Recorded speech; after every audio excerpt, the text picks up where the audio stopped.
أعوذ بالله من الشيطان الرجيم بسم الله الرحمن الرحيم.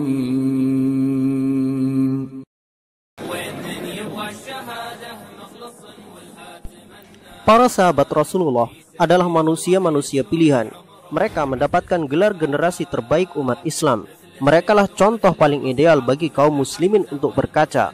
Orang-orang yang dijamin oleh Rasul sebagai para penghuni surga dan para pejuang agama paling gagah berani di seantero bumi. Para sahabat adalah manusia biasa sama seperti kita. Mereka juga punya kebaikan dan punya keburukan. Dan di antara para sahabat, tidak semua sahabat Rasul adalah ahli agama. Ada juga yang ahli berperang seperti Khalid bin Walid. Jadi, jangan berharap ada hadis yang diriwayatkan oleh Khalid bin Walid, karena beliau adalah ahli perang, bukan ahli hadis. Ada juga ahli dagang seperti Abdurrahman bin Auf. Ada juga ahli kenegaraan seperti Umar bin Khattab. Tapi ada juga yang ahli mabuk, dialah Abu Mihjan. Tetapi jangan ditanyakan iman di hatinya. Meskipun pemabuk, tidak ada medan tempur yang ia lewatkan sejak ia masuk Islam. Bahkan para sahabat mengakui Abu Mihjan adalah teror tersendiri bagi pasukan kafir. Sahabat Rasul bernama Abu Mihjan ini adalah seorang pahlawan hebat kaum muslimin pada saat itu. Namun karena kebiasaannya dari zaman jahiliyah adalah minum khamr, mabuk, mendem, bahkan khamr seperti air minum biasa di kalangan orang Arab jahiliyah saat itu. Sehingga bagi Abu Mihjan, hal paling berat yang harus ia tinggalkan adalah khamr. Saking cintanya ia dengan khamr, ia pernah berkata kepada istrinya, "Wahai istriku, kalau aku nanti mati, kuburkanlah aku di dekat kebun anggur, agar aku setiap hari bisa mencium bau anggur dari dalam kuburku." Masya Allah, begitulah cintanya Abu Mihjan kepada khamr. Tentulah sulit bagi ia harus berhenti minum khamr yang sudah ia anggap air minum wajib setiap hari.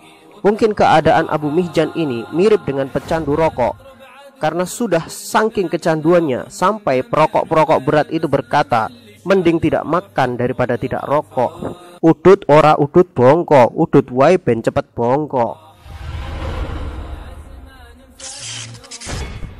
Berbicara soal kehebatan Abu Mihjan di medan perang, tidak ada satupun sahabat Nabi yang meragukan garangnya Abu Mihjan saat di medan perang.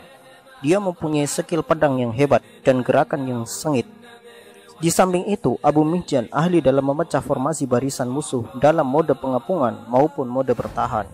Keahlian Abu Mihjan menunggang kuda juga bukan amatiran. Dia mampu menggabungkan skill pedangnya dan skill mengendarai kuda sehingga musuh sangat sulit untuk menjatuhkan Abu Mihjan.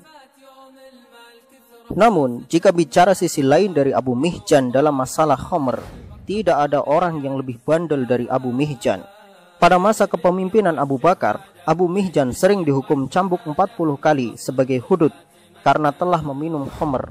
Perbuatan itu ia lakukan berkali-kali sehingga kaum muslimin sendiri bosan melihat Abu Mihjan lagi dan Abu Mihjan lagi yang mendapatkan hukuman cambuk karena minum khamr.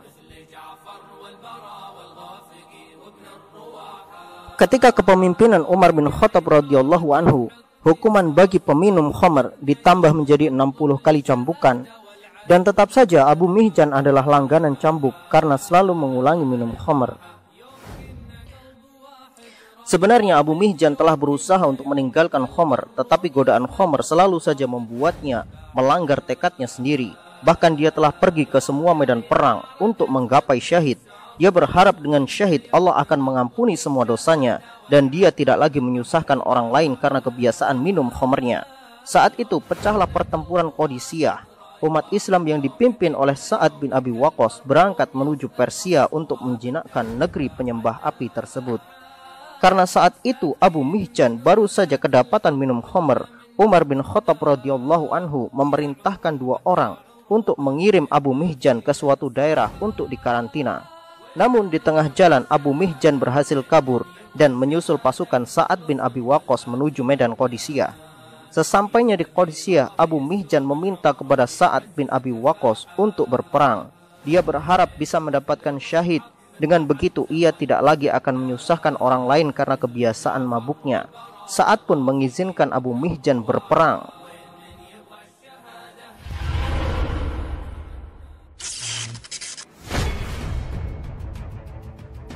Abu Mihjan pun berperang bagaikan singa yang kelaparan. Semua orang kagum dengan kehebatan Abu Mihjan. Ia benar-benar orang yang berharap mati datang hari itu juga untuknya.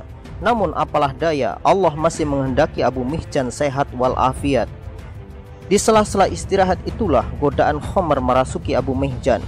Keinginan minum khamr membuat akalnya tidak lagi waras. Ia pun nekat meminum khamr. Maka Sa'ad bin Abi Waqqas pun terpaksa mengurung Abu Mihjan di kerangkeng besi dan mengikatnya di sana.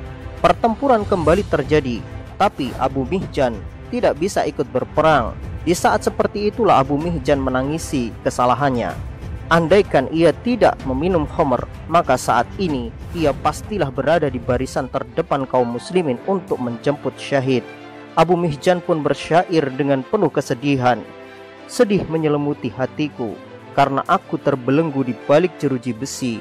Bila engkau melepaskan besi yang membelenggu diriku ini, niscaya akan aku raih syahid dalam perang. Diriku kaya akan harta dan kawan, namun kini mereka meninggalkanku sebatang kara.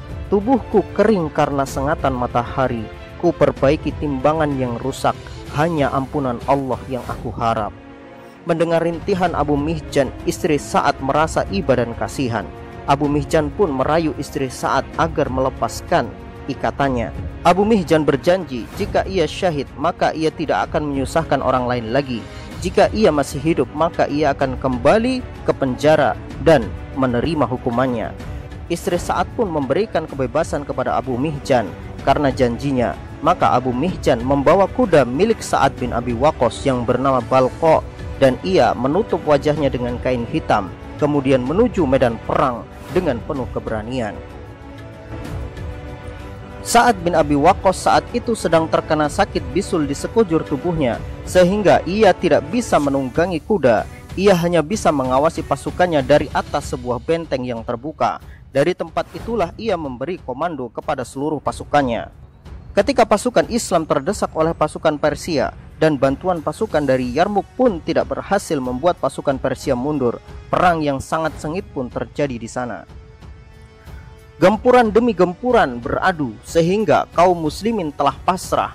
Jika seandainya mereka tidak meraih kemenangan, maka mereka juga tidak akan memilih menyerah sebagai pilihan.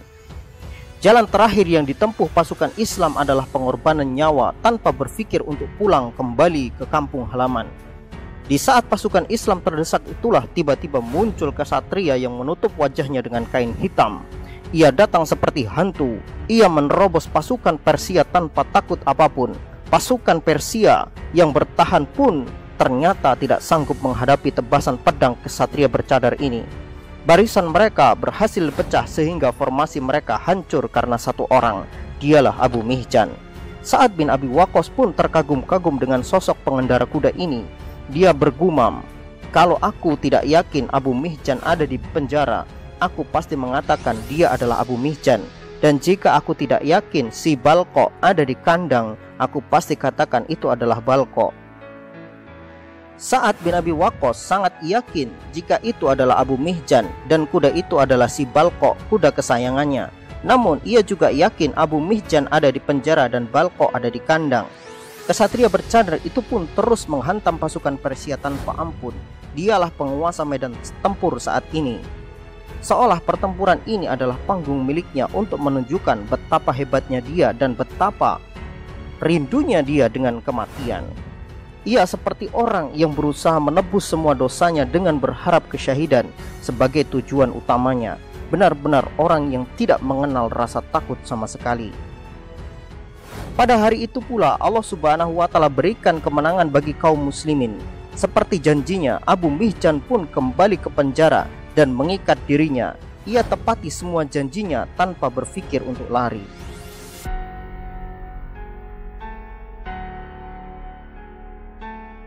Ketika Sa'ad bin Abi Waqqas pulang ke kemahnya, ia berkata kepada istrinya, "Wahai istriku, di saat kami mengalami situasi yang sulit, tiba-tiba ada seorang kesatria yang gagah berani dengan gaya bertarung yang sangat aku kenal. Dialah orang yang menghancurkan pasukan Persia. Jika aku tidak mengikat Abu Mihjan di penjara, aku yakin itu adalah dia." Istrinya Sa'ad berkata, "Wahai suamiku, itu memanglah Abu Mihjan. Dia berjanji begini dan begitu. Mendengar ucapan istrinya itu, Sa'ad merasa menyesal telah mengikat Abu Mihjan. Ia sadar bahwa siksaan yang sangat berat bagi Abu Mihjan adalah jika ia tidak bisa berperang untuk menggapai syahid di sisi Allah. Sa'ad pun kemudian menemui Abu Mihjan dan berkata, "Demi Allah, aku tidak akan pernah lagi mencambukmu dari hari ini." Abu Mihjan pun berkata, "Demi Allah, aku tidak akan minum khamr lagi setelah ini.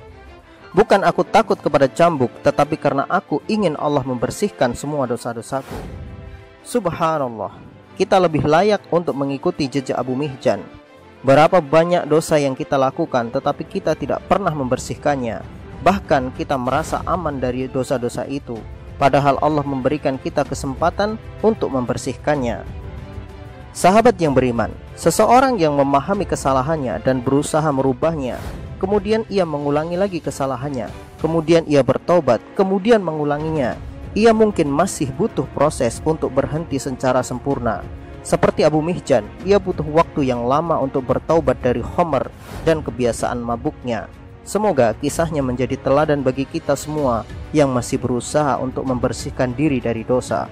Wallahu a'lam bishawab.